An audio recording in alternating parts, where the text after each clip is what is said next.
लाली बैठो बैठो, बड़ी दूर से चल के आई हो, ये लाला ले लो और मैं तुम्हारे जलपान की व्यवस्था करती हूँ। मैया चली गई अंदर, बूढ़ी मैया, और इसने गोद में भगवान को लिया है और लेते ही जैसे मैया पलटी तुरंत अपना इसने स्तन खोला। और सुग्रीव जी कहते हैं राजन, इसके मन में ये था कि जैसे जहर युक्त मैं स्तन मुंह में दूंगी लाला तुरंत समाप्त हो जाएगा।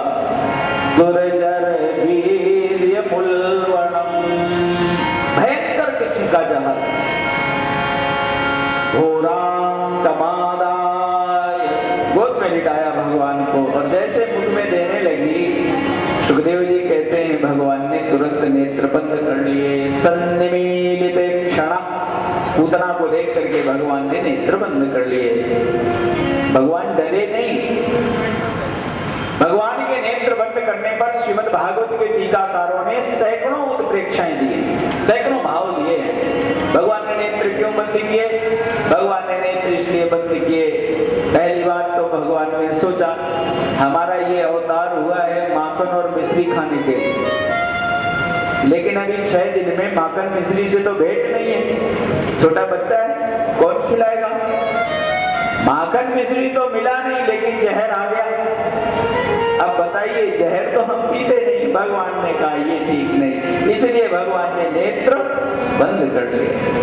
दूसरी बात, भगवान ने देखा ये स्त्री है और सनातन धर्म का एक सिद्धांत है हमारे यहाँ, यत्र नार्यस्तु पूज्यन्ते रमन्ते तत्र देवता।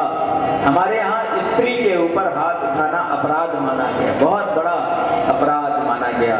स्त्री के ऊपर हाथ नहीं उठाना चाहिए, वो पूज्य है।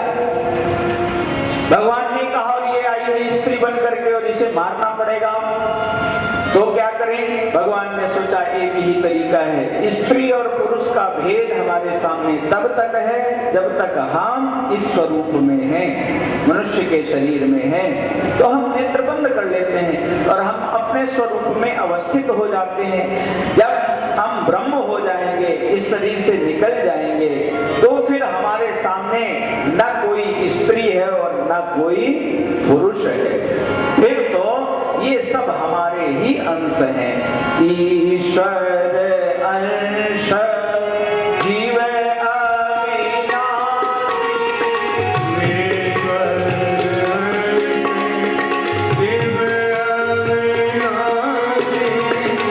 ईश्वर अंश जीव अविनाशी, ईश्वर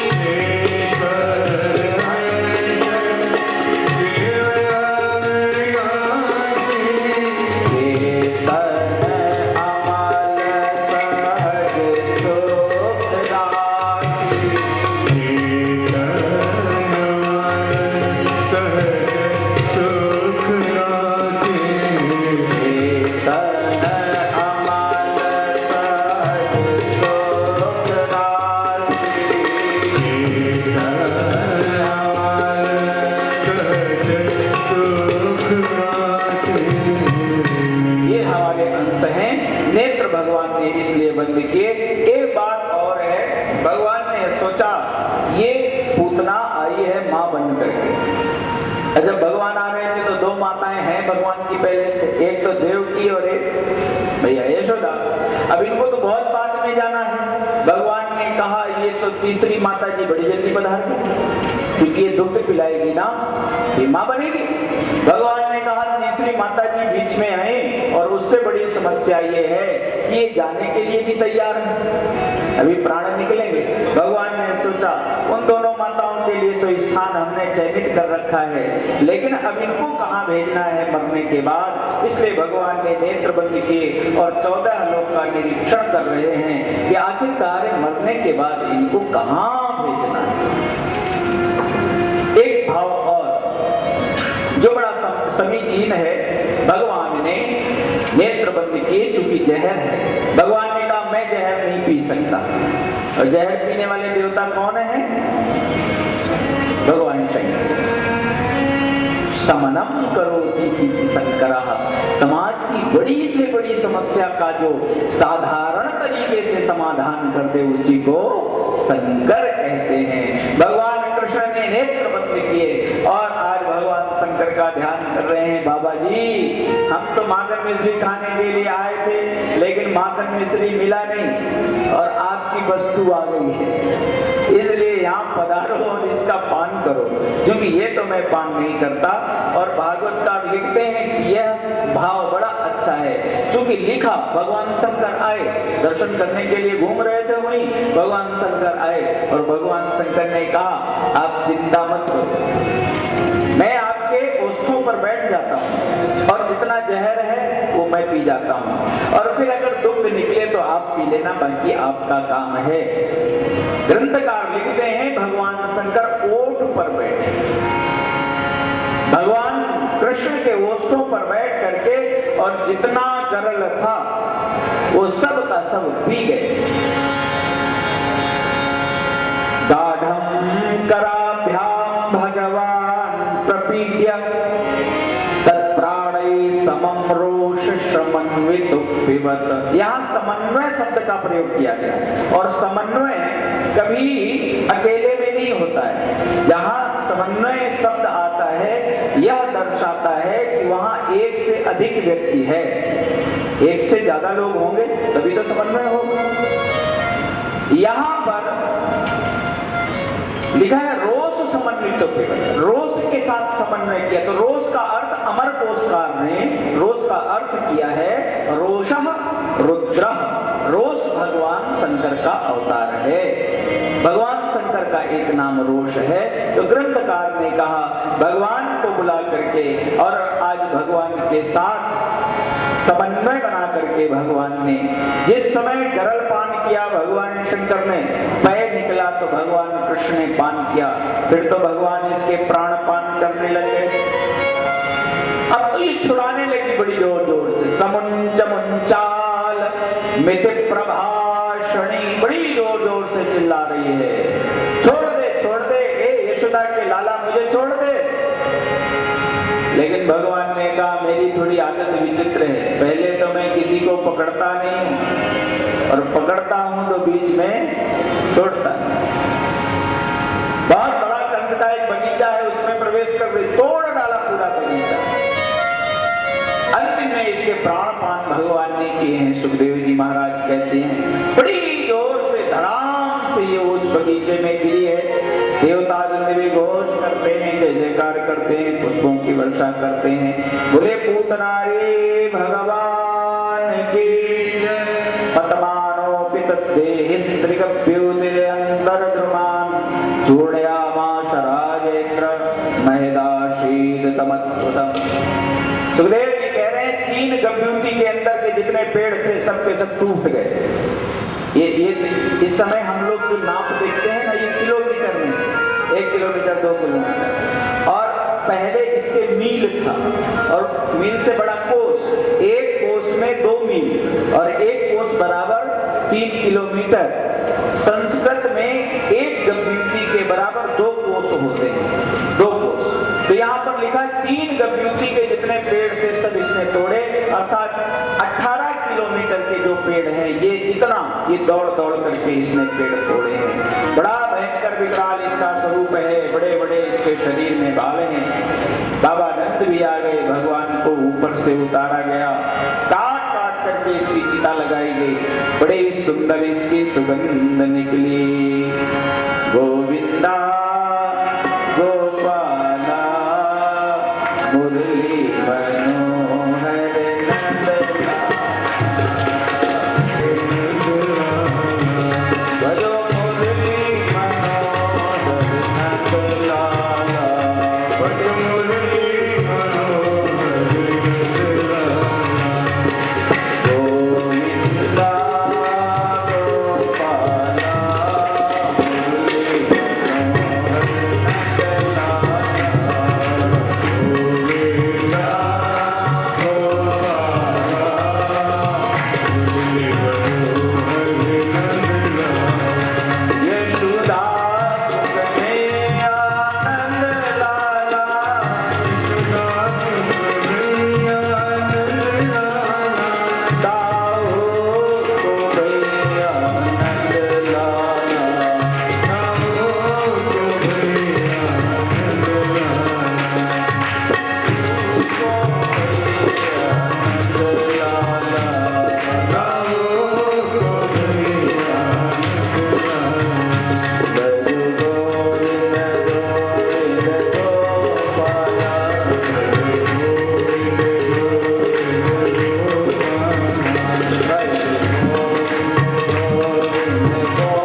चिता लगी, बड़ी सुगंध निकली। प्रश्न किया क्यों? बोले भगवान ने स्पर्श किया है, भगवान ने दुग्ध पान किया है, इसलिए इससे पवित्र और कोई हो ही नहीं सकता। ये तो भगवान की मां बन गई थी। और दूसरी बात, कल आपने कथा सुनी थी राजा बलि की, जब भगवान बावन गए न बलि के यहाँ पर, तो ये बलि की बेटी है।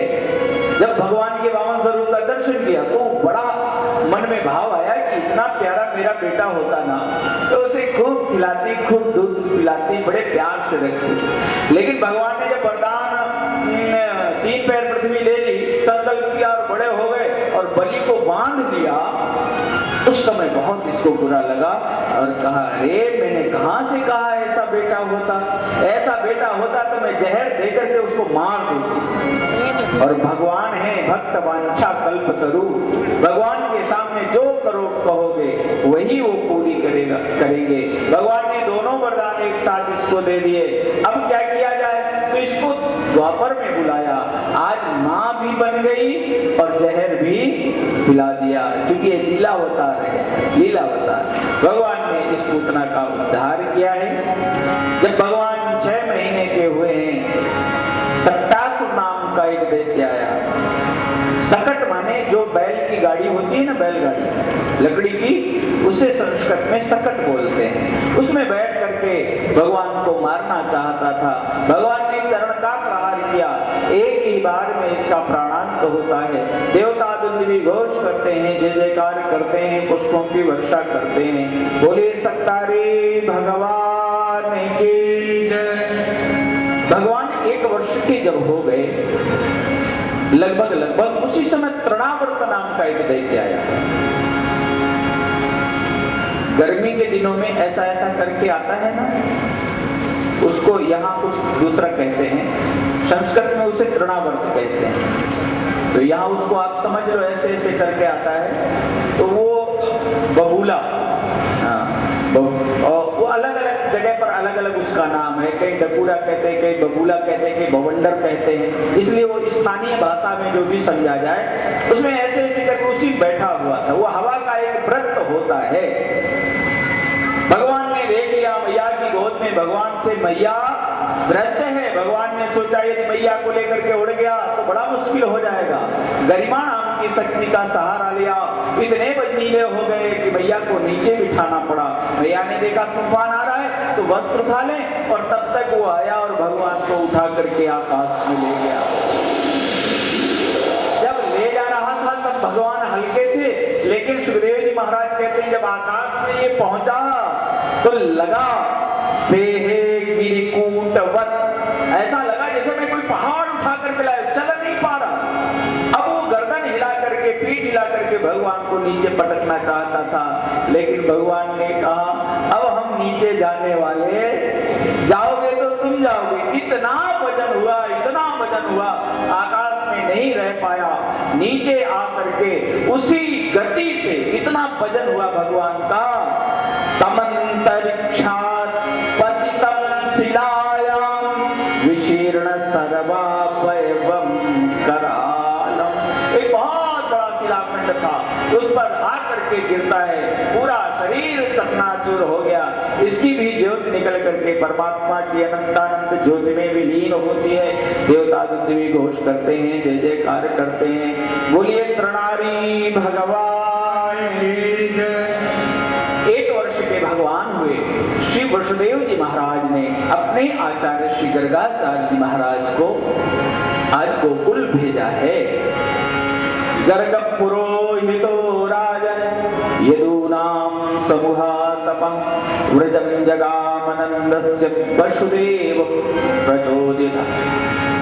गर्गाचार्य जी आए हैं, बाबा नंद ने देखा, प्रणाम किया। महाराज बड़ी कृपा हुई, बड़ी कृपा। जब पुण्य एकत्रित होते हैं तब ऐसे संत ब्राह्मणों के दर्शन होते हैं। पुण्य पुंज बिन मिलाए न संता, पुंज बिन मिलाए न संता, पुण्य पुंज बिन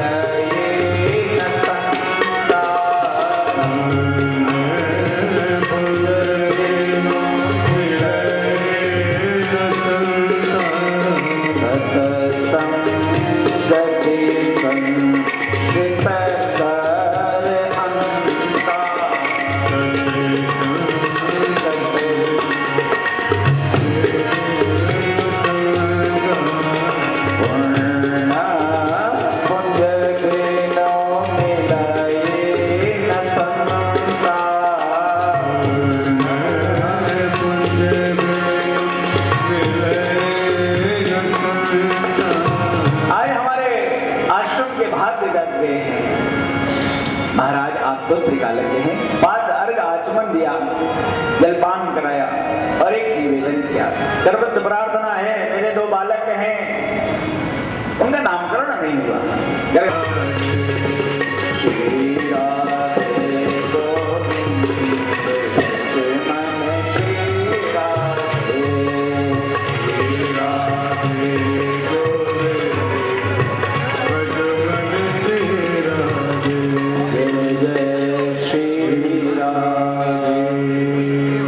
गर्गाचार्य जी ने कहा चलो गायों के खिरक में चलो, गौशाला में चलो, क्योंकि गौशाला अत्यंत पवित्र स्थान होता है।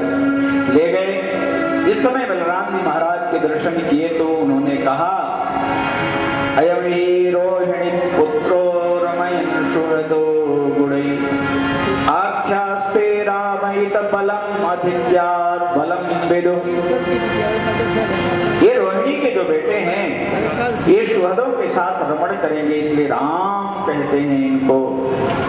यदुओं से अलग किया गया है, इसलिए इनको शंकर्षण कहा जाएगा। और जिस समय भगवान कृष्ण के दर्शन किए अत्यंत आनंदित हो गए। हमारे यहाँ शास्त्रों में पौरोहित्य कर्म करना निंदनीय माना गया है, लेकिन बहुत पढ़े लिखे आचार्य जैसे वशिष्ठ जी महाराज ने पौरोहित्य कर्म किया, गर्गाचार्य जी महाराज ने बहुत पौरोहित्य कर्म किया। क्योंकि पौरोहित्य कर्म जो करता है, पुरोहित को यजमान के अनुसार कार्य करना पड़ता है। अब पूजा कराने के लिए बैठे हैं तो भगवान से लेना देना नहीं, लेकिन यजमान कह रहा है कि जल्दी करा दो, जल्दी करा दो, हमारे पास समय नहीं, जो सामान है करा दो, तो उनको मंत्र बोलना पड़ेगा और उसका प्रायश्चित पुरोहित को उठाना पड़ता है।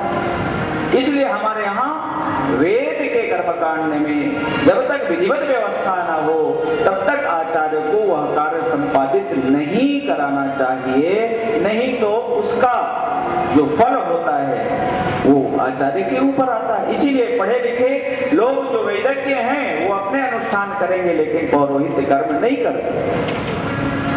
लेकिन गर्गाचार्य जी ने किया, वशिष्ठ जी ने किया। क्यों? ये त्रिकालज्ञ थे और ये जानते थे कि इस परिवार में आगे चल करके स्वयं परमात्मा आएंगे और उनके हम आचार्य बनेंगे। आचार्य बनेंगे। आज वो क्षण आया है। गर्गाचार्य जी महाराज ने जब भगवान के दर्शन किए, वशिष्ठ जी ने जानबूझ करके इसीलिए सूर्य ग्रहण के आचार्यत्व को ग्रहण किया था कि परमात्मा आएंगे। गर्गाचार्य जी ने इसीलिए केवल किया। आज इस समय दर्शन किया तो समाधि लग गई। सारा जितना भी जीवन का तप था सार्थक हो गया। भगवान ने समाधि से विरत किया। गर्गाचार्य जी ने कहा बाबा नंद, ये जो आपका बेटा है ना, प्रागयं वसुदेवस्य क्वचित् जातस्तवात्मज, पूर्व जन्म में कभी ये वसुदेव जी का बेटा था, इसलिए एक नाम इसका वासुदेव पड़ता है। मैंने कई जन्म का दृश्य देखा, तो एक जन्म में ये शुक्ल वर्ण का था, फिर ये पीत वर्ण का था, लेकिन इदानीं कृष्णकांगत, आज ही कृष्ण वर्ण का हुआ है, इसलिए एक नाम इसका कृष्ण पड़ता है। और आगे चल करके बहुनि सन्ति नामानि रूपाणि च सुतस्य ते, आपके बेटे के जितने ये कर्म करेगा उतने नाम पड़ेंगे। गोपाल सहस्त्र नाम में भगवान के 1000 नाम हैं। गोपाल सहस्त्र नाम गर्गाचार्य जी ने यही बात कही थी उस समय। दक्षिणा दी, दर्शन का लाभ लेकर के आज ब्राह्मण वापस आए और भगवान का जब नाम देखा तो घर की माताओं को ये नाम पूरा जमा नहीं। अभी हम आप भी बच्चे होते हैं, अपने यहाँ पंडित जी के यहाँ जाते हैं, पंडित जी पत्री बना दो, अब पंडित जी नाम लिखते हैं राशि का, वो ऐसा लिखते हैं, फिर घर में आते हैं, बोले ये तो राशि का नाम है, घर का एक नाम और रख लो, क्योंकि वो नाम कोई लेता नहीं है। अभी बड़े बड़े नाम है, कृष्ण शंकर्षण, अब इतना कठिन नाम है और मैया तो बिल्कुल बूढ़ी हो गई, ठीक है, तो मैया से ये नाम नहीं दिया गया, इसलिए भगवान कृष्ण को कहने लग गई कनुआ और बल्लाल जी को कहने लग गई बलुआ। बुढ़ापे में जब दांत चले जाते हैं तो बड़ा मुश्किल होता है, कई शब्द नहीं बोल पाते। तो कृष्ण कहने में हमारी जो जीभ है दांत और तालू के बीच में 2 बार लगती है। कृष्ण कहने में बड़ा अटपटा लग रहा था, इसलिए कनुआ और बलुआ, कनुआ और बलुआ, बस यही भैया कहती है। सुबह से लेकर के बैठ जाती है, दोनों बालकों को